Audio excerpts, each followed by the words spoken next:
Dave Hughes and welcome to my shop. Today I want to show you something that's a little bit out of the ordinary for the woodworker. It's something that I came upon on a recent trip that I made to a wood turning show. There was a vendor there demonstrating a unique type of finish to apply onto wooden projects. And I thought it was kind of cool, and really there's an endless amount of things you can actually do with it. So we've decided to add it to our line. What I'm talking about here is rust and paint.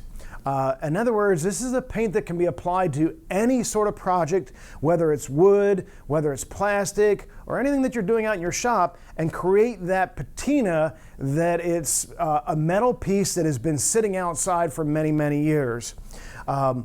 What I've got right here is a little candlestick set that I'm working on. I turned them on my lathe, but my wife was looking for something that was more metallic or metal looking to put up on the mantle. So I decided to use this rustic paint on it, and as you can see here, as I turn it around, you can see that it looks like this has been aging for years, yet it only took me about 2 hours to paint this and allow that patina to actually occur. And it really creates a very unique look. Here's a little bowl that I was working on my lathe. It's a wooden bowl. I turned it and I didn't really like, there's a little defect on the inside of here that really didn't show very well. So I thought I'd play around a little bit with this and try the rustic patina look on the inside of the bowl. Really, there's an endless amount of things you can actually do with this.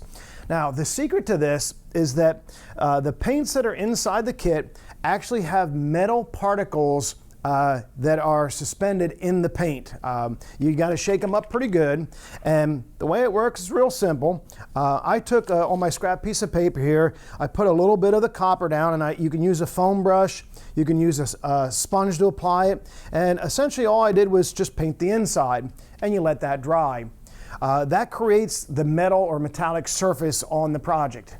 Now you can also just use a straight copper bowl or a piece of metal and it will do the same thing. Of course, you got to have that metallic on there for a wooden surface or a plastic surface. Once it's dry, I can then take the brass, the bronze, the iron, or some more copper, and we paint that on there, and while it's wet, we spray a little bit of the activator on there and let it sit for about 2 hours, and that's the result you're going to get. This type of application will allow you to really create some very unique projects. After I started playing around with it, I started thinking, how else can I use it? You can do it on picture frames that you cut out on your scroll saw. You can do it on bowls and platters. If you turn like little earrings that you want to have and have that sort of metallic look to them or that aged look, this is a great way to finish them off. There is an accessory book available as well. The book really walks you through all the different types of finishes and how to play around to get different techniques on it.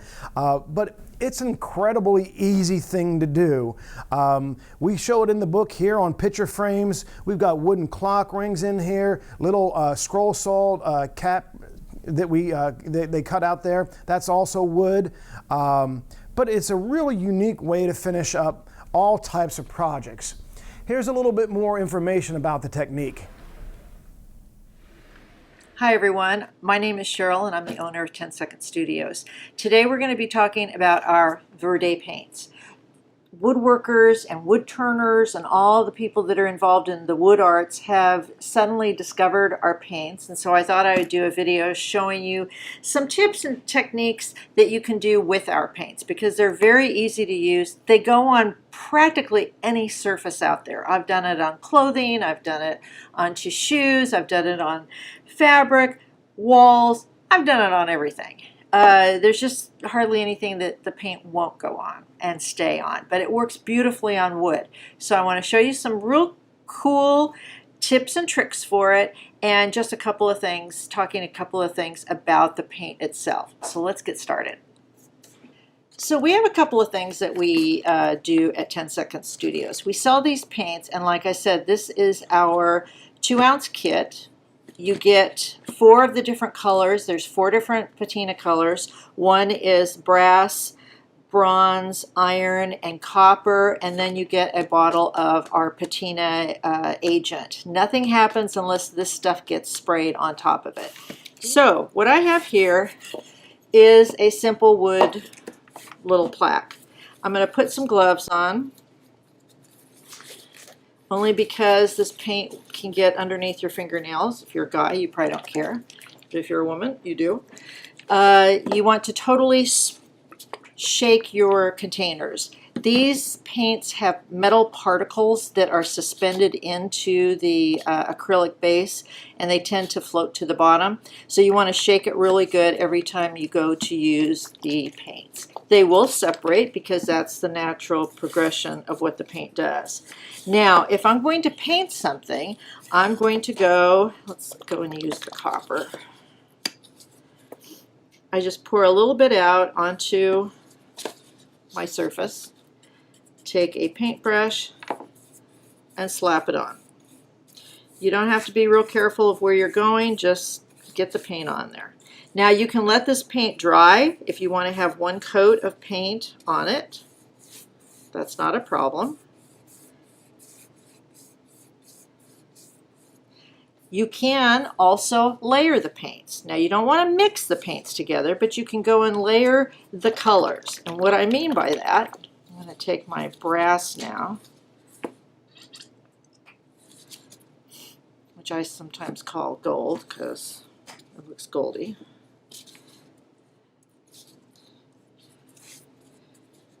Get some of that paint off.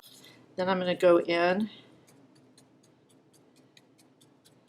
and I'm just going to stipple spots.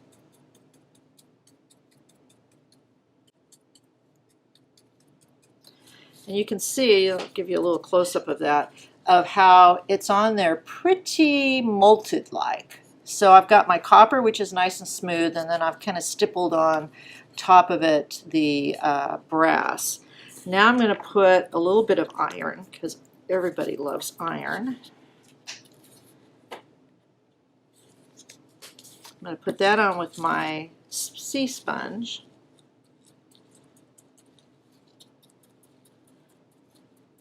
And I'm not mixing it on top, I'm just kind of putting it right on top so you can get kind of an idea of what it's going to look like just on top of there.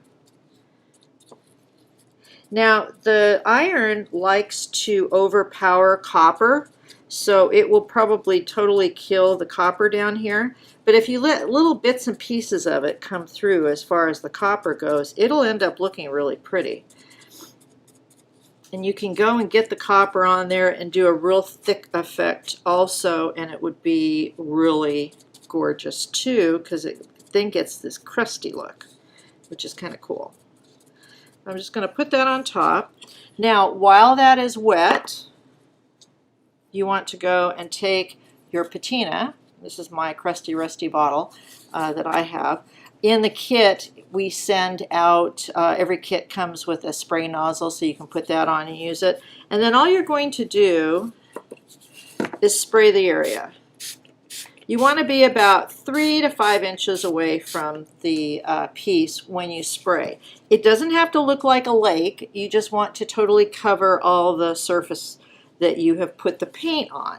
Now, you can go back and spray in another direction, and this will start to activate the paint and the metal particles, and you'll see the cool reaction to it as it dries.